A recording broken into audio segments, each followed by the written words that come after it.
নমস্কার। আজকে আমরা অষ্টম মানে আজকে আমরা খুব গুরুত্বপূর্ণ একটি বিষয় নিয়ে আলোচনা করব। আমি দেখুন লিখেছি, আপনারও কি ষষ্ঠ অষ্টম দ্বাদশ ভাবে গ্রহ আছে? হ্যাঁ, ষষ্ঠ অষ্টম দ্বাদশ ঘর। ষষ্ঠ অষ্টম দ্বাদশ ঘরকে একটি অশুভ ঘর বলা হয়। আমরা জানি যে ষষ্ঠ অষ্টম দ্বাদশ ঘরের অধিপতি যদি কোনো ভাবে চলে আসে, কোনো ভাবের মধ্যে চলে আসে, তাহলে পরে সেই ভাবটিকে নিয়ে প্রবলেম করে। আবার আমরা এটাও জানি যে ষষ্ঠ অষ্টম দ্বাদশ ভাবের মধ্যে যদি কোনো গ্রহ চলে আসে, তাহলে সেই গ্রহটা যেই ঘরের অধিপতি সেই ঘরটাও বিভিন্ন সমস্যার মধ্যে পড়ে যায়। কিন্তু শাস্ত্রকারেরা এই ষষ্ঠ অষ্টম দ্বাদশ ঘরকে নিয়ে কিছু ভিন্ন ধারণা দিয়েছে। ষষ্ঠ অষ্টম দ্বাদশ ভাবে গ্রহ যদি থাকে তাহলে পারে শাস্ত্র বলেছে এই ভাবগুলো অর্থাৎ ষষ্ঠ অষ্টম দ্বাদশ ঘর, এই ঘরেতে যদি এই ঘরের মালিকেরা চেঞ্জ করে, অর্থাৎ মনে করা যাক এখানে বৃহস্পতি হয়ে যাবে দ্বাদশপতি, এখানে বুধ হয়ে যাবে ষষ্ঠপতি, এখানে মঙ্গল হয়ে যাবে অষ্টমপতি। এটা কথার কথা, এখানে আমি তাহলে দ্বাদশপতি যদি অষ্টমে আসে, দ্বাদশপতি যদি অষ্টমে আসে, দ্বাদশপতি যদি ষষ্ঠে আসে, বা ষষ্ঠপতি যদি অষ্টম স্থানে যায়, মানে অশুভ ঘরের মালিকরা অশুভ ঘরের মধ্যে গেলে তারা শুভ ফল দেয়, এটাও আমরা জানি। এবং সেটা বিপরীত রাজযোগ হয়, তবে বিপরীত রাজযোগ হওয়াটা এত সহজ নয়, তার জন্য বিভিন্ন কন্ডিশন আছে, আমি বলবো। তাহলে তো বিপরীত রাজযোগ যদি ষষ্ঠপতি অষ্টমে যায় বা দ্বাদশপতি অষ্টমে যায় বা অষ্টমপতি অষ্টমে থাকে, তাহলে তো এরকম ছক অনেকের ক্ষেত্রেই দেখতে পাওয়া যায়। সবার ক্ষেত্রে তো বিপরীত রাজযোগ অ্যাক্টিভেট হয় না, কিছু কন্ডিশন আছে, বলবো। কিন্তু আজকে আমাদের আলোচনাটা একটুখানি ভিন্ন। আমি লিখেছি, আপনারও কি ষষ্ঠ অষ্টম দ্বাদশ ভাবে গ্রহ আছে? হ্যাঁ, আপনারও গ্রহ থাকতে পারে, কিন্তু শাস্ত্রকারেরা বিশেষ কয়েকটি গ্রহকে ষষ্ঠ অষ্টম দ্বাদশ ঘরেতে অত্যন্ত গুরুত্বপূর্ণ বলেছেন, এবং শাস্ত্রকারেরা এর ফল সম্পর্কে দীর্ঘ আলোচনা করেছেন। তাহলে শাস্ত্রকারেরা বলছে, বৃহস্পতি যদি কারুর ষষ্ঠ ঘরের মধ্যে চলে আসে, বৃহস্পতি, বুধ যদি কারুর অষ্টম ঘরের মধ্যে চলে আসে, আর শুক্র যদি কারুর অষ্টম অথবা দ্বাদশ ঘরের মধ্যে চলে আসে, তাহলে একদম রাজযোগ হয়ে যায়। রাজযোগ না বললে পারে আমরা বলতে পারি যে এটা অত্যন্ত শুভ, রাজযোগ নয়, অত্যন্ত শুভ। কারণ ষষ্ঠ ঘরের মধ্যে বৃহস্পতি, ষষ্ঠ ঘরের মধ্যে বৃহস্পতি খ্যাতি বাড়ায়, প্রচুর আর্থিক উন্নতি দেয়, এবং ষষ্ঠ ঘরের মধ্যে বৃহস্পতি যদি একা বসে থাকে আর কোনো অশুভ গ্রহের দৃষ্টি না থাকে, তাহলে সেই মানুষকে প্রতিষ্ঠিত বানিয়ে দেয় এই বৃহস্পতি। সেই মানুষকে, মানুষ অত্যন্ত গরিব পরিবার থেকে উঠে একদিন না একদিন নিজের সমস্ত কিছু প্রাপ্তি করে নেয়। তার বিশাল বাড়ি হয়, তার গাড়ি হবার যোগ থাকে, এবং সে বলা যেতে পারে যে মোটামুটি সে কোটি টাকার মালিক অনেক সময় হয়ে যায়। আবার শাস্ত্রকারেরা বলেছে, শুক্র যদি অষ্টম ঘরের মধ্যে থাকে, শুক্র যদি অষ্টম ঘরে, দেখুন অষ্টম ঘর একটি অশুভ ঘর, যেই গ্রহ ষষ্ঠ অষ্টম দ্বাদশ ঘরের মধ্যে চলে আসবে, সেই গ্রহটি সংক্রান্ত কিছু না কিছু নেগেটিভিটি আসবেই আসবে।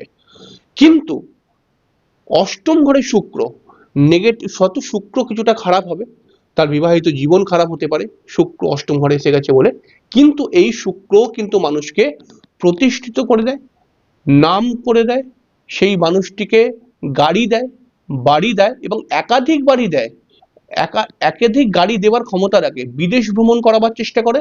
এবং শুক্র যদি অষ্টম ঘরে চলে আসে, তাহলে পারে সেই মানুষটি কোনো মহিলার দ্বারা অত্যন্ত সাহায্য পেতে পারে।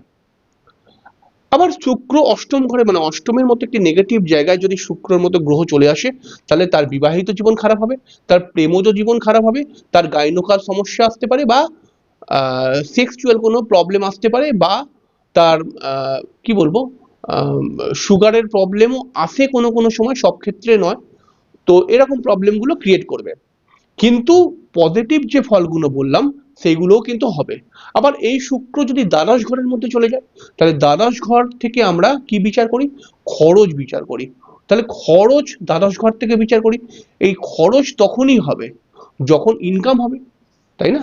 তাহলে শুক্র যদি দ্বাদশ ঘরে থাকে তাহলে ইনকাম বাড়ায়। শুক্র যদি দ্বাদশ ঘরে থাকে তাহলে বিলাসবহুল বানায়।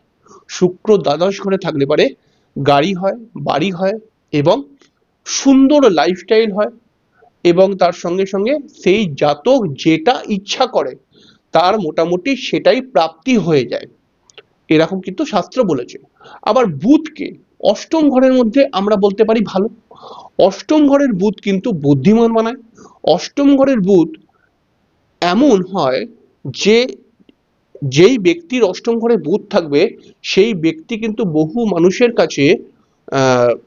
মানুষের কাছে প্রশংসা পাবে। অষ্টম ঘরে যদি বুধ থাকে তাহলে পরে সেই মানুষ অনেকের কাছে প্রশংসা পায়।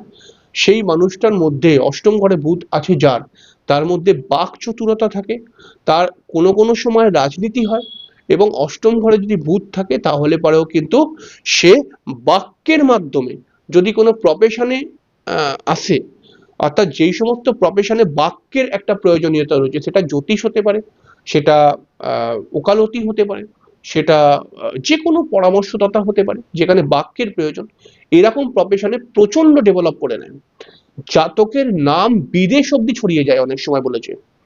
তাহলে ষষ্ঠ ঘরের মধ্যে বৃহস্পতি, অষ্টম এবং দ্বাদশ ঘরের মধ্যে শুক্র, এবং অষ্টম ঘরের মধ্যে বুধ কিন্তু অত্যন্ত ভালো ফল দেয়। কিন্তু মাথায় রাখতে হবে, যেহেতু এই গ্রহটা এখানে এত ভালো ফল দিচ্ছে, তো সেই ক্ষেত্রে একটি কন্ডিশন মাথায় রাখতে হবে যে এই বুধকে যেন কোনো অশুভ গ্রহ না দেখে বা অশুভ গ্রহের সঙ্গে না থাকে। অষ্টমে অষ্টমে বুধ একা রয়েছে, হ্যাঁ শুভ গ্রহের সঙ্গে থাকলেও হবে।